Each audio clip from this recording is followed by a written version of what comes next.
Assalamualaikum warahmatullahi wabarakatuh. Halo semuanya, perkenalkan kami dari kelompok 4 kelas MN20B mata kuliah Ekonomi Manajerial.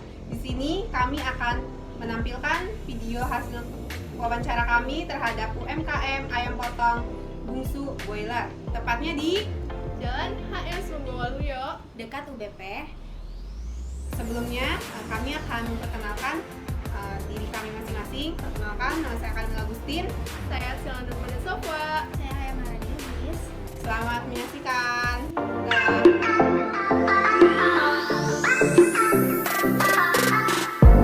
Halo semuanya, ini saya Kamila Agustin. Saya Silanda Pada Sofwa. Saya Hayam Maradis. Nah, kita udah ada di tempat ayam potong Boiler. Nah, di sini kita mau wawancara Bapak siapa Pak? Pak Ondi. Nah, Pak Ondi ini adalah salah satu penanggung jawab ya Pak? Penanggung jawab usaha ayam potong. Kita boleh Pak mengajukan beberapa pertanyaan seperti itu. Boleh. Kayak cerita awal berdirinya usaha ini gimana ya Pak? Karena kebutuhan pelanggan yang minta langsung ke saya. Ya, Bapak itu kenapa memilih jenis usaha ini? memang backgroundnya saya tadinya bekas orang, jadi emang kemampuan saya di ayam. Jadi memang karena ada pengalaman juga gitu ya Pak. Iya, Jadi betul. kepingin untuk membuka usaha potong ayam seperti itu. Iya. Terus kenapa Pak ini namanya Bungsu Boiler Pak? Karena pas saya mau usaha ini, anak cucu saya lahir. Oh, karena terinspirasi pada saat ini membuka usaha ini anak bungsunya lahir gitu Pak. Usahanya itu berdiri sejak kapan Pak? Tahun 2015. Tahun 2015 dan sampai sekarang alhamdulillah masih berdiri ya Pak. Dan lancar juga usahanya. Kan ini udah 15 tahun, udah 7 tahun ya Pak, udah 7 tahun berdiri. Nah pasti ada hambatan-hambatannya juga seperti itu ya Pak. Pasti ada.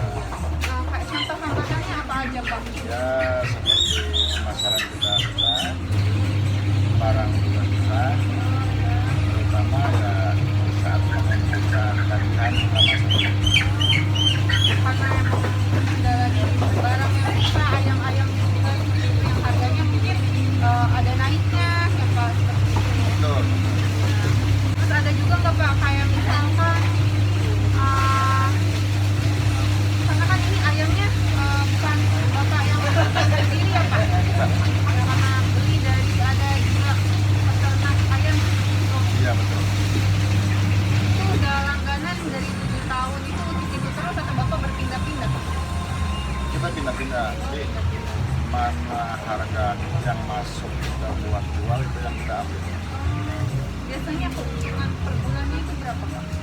Kalau untuk auditan global ya setelah kita dapat bersih ya sekitar di angka 15 juta. Ini karyawannya ada berapa Pak? Ada 7 orang. Oh, ada 7 orang ya. Masing-masing juga ada bagiannya ya Pak. Ada. Ada diantaranya ada apa aja Pak? Ya untuk pemasaran, Ya. untuk bagian dari juga, dan untuk penagihan keuangan tagihan. Oh, yang keuangannya juga. Di sini tuh memproduksi barangnya itu udah lewat mesin teknologi atau masih manual Pak? Masih manual. Oh, masih manual ya. Emang diurusin sama karyawan Bapak kayak gitu ya? Betul. Kenapa tidak berteknologi gitu Pak? Kenapa nggak menggunakan teknologi gitu atau terhambat di era sekarang gitu Pak? Ya, kalau untuk istilahnya kapasitas teknologi sendiri ya kita terbentuk dengan modal. Iya. Nah, mungkin nanti tahun-tahun ke depannya ayam Bungsu Boiler ini bisa lebih maju lagi ya Pak. Insya Allah. Berkembang lagi supaya bisa menggunakan teknologi dan mempermudah Bapak juga ya Pak. Cara memasarkan produknya masih secara manual biasa atau sudah bisa online Bapak? Dua-duanya online juga, manual juga. Oh, alhamdulillah. Itu online dari sejak pandemi atau emang dari awal udah membuka jasa online seperti itu, Pak? Dari sebelum pandemi. Oh, dari sebelum pandemi. Jadi ayam bungsu Boyladan ini memang sudah membuka jasa online untuk pemesanannya sebelum pandemi. Kan biasanya banyak pengusaha-pengusaha lain ya yang membuka jasa online itu pas pandemi saja, karena memang pas saat pandemi itu kita banyak terhalang ya waktunya untuk keluar rumah. Ya, sekarang kan di era pandemi ini untuk pemasarannya itu Pak gimana ya? Kalau untuk daerah pandemi kemarin sih, tahun-tahun kemarin emang kita kesulitan. Karena emang Karena awal juga ya Pak, Iya, kaget ya Pak. iya, dari awal ada muncul, tapi setelah pandemi kemarin ya alhamdulillah udah agak baik. Lagi awal pandemi itu sempat terhalang atau tidak Pak? Atau sempat berhenti dulu gitu sementara atau tetap berjalan? Kalau untuk itu sih enggak, ya mungkin kita mengurangi operasional kita dulu. Ada sempat karyawan yang berhentikan gitu Pak. Ada sekitar 4-5 orang. Oh, lumayan banyak ya Pak. Iya. Kalau sekarang masih dengan jumlah yang tetap karyawannya atau berkurang Pak? Berkurang sebenarnya. Oh, waktu itu awalnya berapa Pak? Awalnya kita 12 orang. Oh, 12 orang. Setengahnya, hampir setengahnya. Setengahnya. Karena emang omset penjualan kita pun turun setengah. Biasanya para konsumen membeli ayam ini kira-kira berapa kilo ya Pak? Kebetulan market di saya itu dari bobot 0,9 buat pecel lele sampai 1,2 buat rumah makan. Oh, jadi paling kecilnya itu 0,9 kilo ya Pak. Di sini masih menerima Pak. Misalkan penjualan ayam yang kurang dari 1 kilo. Masih. Masih. Kebanyakan kayak di usaha potong ayam yang lain ya Pak. Saya pribadi pengalaman waktu itu beli itu minimal 1,5 kilo ke atas Pak. Jadi kalau misalkan 1 kilo itu mereka nggak melayani seperti itu. Ya, jadi untuk pangkalan, bilangnya kita pangkalan ya. Mungkin kalau untuk kapasitas skala besar RPH namanya. Jadi kalau untuk pangkalan ayam sendiri itu tergantung market. Iya, mereka mintanya apa gitu ya Pak. Kebetulan market menurut saya itu untuk kebutuhan pecel lele sama untuk rumah makan. Jadi kalau untuk yang 1,5 itu sebenarnya untuk konsumsi sendiri rumah Iya, benar. biasanya. Seharinya berapa ayam potong Pak? Berapa ekor ayam maksudnya yang terjual seperti itu? Untuk saat ini sampai 1.000 ekor per hari. Sehari? Banyak ya 1.000 ekor. Untuk sekarang harga jualnya kira-kira per ekor berapa Pak? Sebenarnya kalau kita hitungkan per ekor per kilo ya, Iya, per kilo. untuk per kilo sendiri di hari ini di angka 28. Oh, 1 kilonya 28.000. Ya, Oh iya Pak, untuk pencatatan keuangannya sendiri itu dicatat atau enggak Pak? Pasti dicatat ya Pak? dicatat setiap Iya. hari. Itu sampai mana Pak pencatatan laporan keuangannya? Sampai finish kita untuk stok barang masuk, penjualan sama untuk operasional kita per hari sampai kok. Bapak cara memanage keuangan usaha ini bagaimana ya Pak?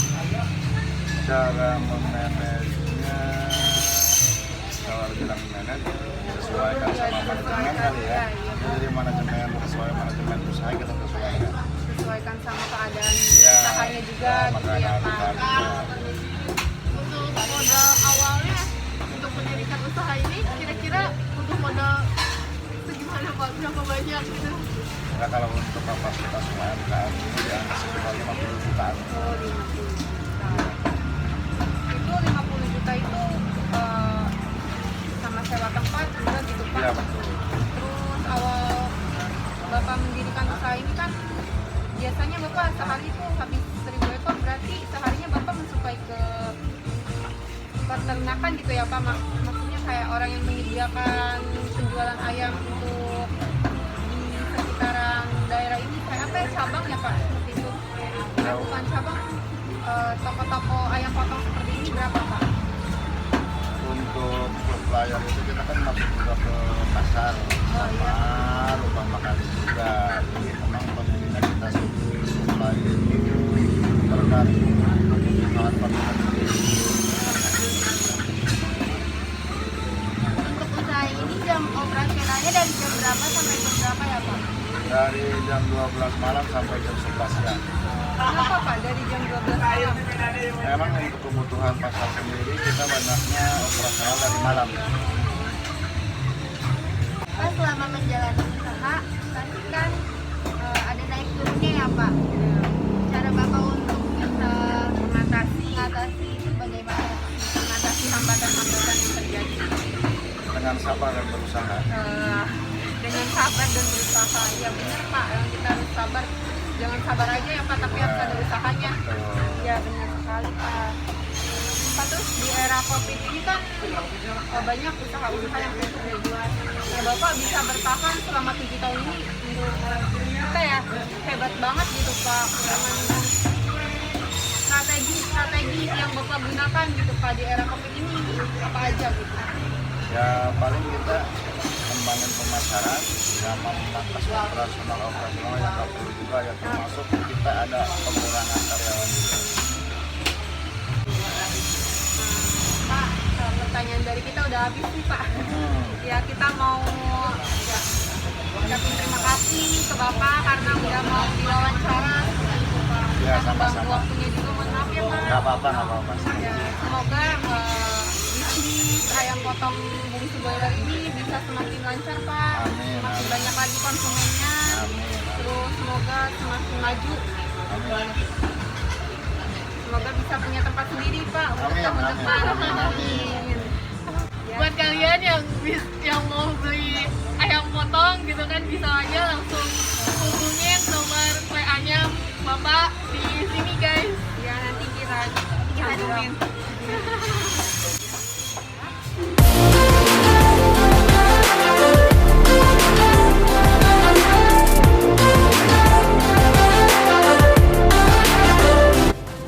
Berikut video pembahasan mulai dari manajemen keuangan, manajemen pemasaran, manajemen MSDM, dan juga proses produksi dari ayam potong bungsu boiler.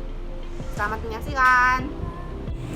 Halo, perkenalkan nama saya Karmel Agustin. Di sini saya akan membahas mengenai keuangan dari usaha ayam potong bungsu boiler, dimulai dari modal awal usaha, catatan keuangannya, dan biaya operasional. Yang pertama ada modal awal. Nah, usaha ayam potong bungsu boiler ini modal awalnya sekitaran 50 juta. 50 juta ini dipakai untuk sewa tempat, menyuplai ayam ke peternak sehingga untuk dijual kembali kepada konsumen. Lalu ada gaji karyawan dan alat-alat yang dibutuhkan untuk usaha ayam potong. Yang kedua, ada catatan keuangan. Menurut Bapak Ondi, dia mencatat keuangan sampai dengan laporan laba ruginya sehingga diketahui pendapatan bersih setiap bulannya itu 15 juta. 15 juta itu dipotong untuk biaya gaji dan biaya operasional lainnya. Yang ketiga ada biaya operasional. Nah, biaya operasional di sini digunakan sesuai dengan kebutuhan saat ini. Contohnya, Bapak Ondi itu membuka jasa delivery sehingga dia mengeluarkan biaya operasional untuk membeli bensin. Sekian, terima kasih. Perkenalkan, saya Haya Maharani Lubis akan menjelaskan mengenai pemasaran pada UMKM ayam potong bungsu boiler. Untuk pemasaran produknya sendiri dilakukan secara langsung dan juga secara online. Untuk pemasaran secara langsung, biasanya konsumen dapat mendatangi tempat pemotongan ayamnya. Sedangkan untuk pemasaran secara online dilakukan melalui sosial media, yaitu pada platform Facebook dan juga WhatsApp dengan cara mengiklankan produk. Jadi konsumen dapat menghubungi penjual secara online. Selain itu juga, bungsu boiler mempunyai sistem delivery. Jadi nanti pesanan konsumen bisa diantar langsung ke rumah. Perkenalkan, nama saya Atsila Nurmada Sofwa. Di sini saya akan menjelaskan mengenai sumber daya manusia dan proses produksi pada usaha UMKM ayam potong bungsu boiler. Jadi usaha UMKM ini mempunyai 7 orang karyawan dengan posisi dan tugasnya masing-masing. Ada yang bagian pemasaran, delivery, serta bagian produksi dan bagian keuangan. Sebelum era COVID-19 ini, jumlah karyawan usaha UMKM ayam potong bungsu boiler ini mempunyai karyawan sebanyak 12 orang. Namun, dikarenakan adanya COVID-19 dan adanya hambatan-hambatan yang terjadi, jadi Pak Ondi harus memberhentikannya atau mengurangi karyawannya sebanyak 50%. Usaha UMKM ini masih menggunakan proses produksi secara manual, dimulai dari penyembelihannya sampai pemotongannya. Sekian dari saya. Terima kasih.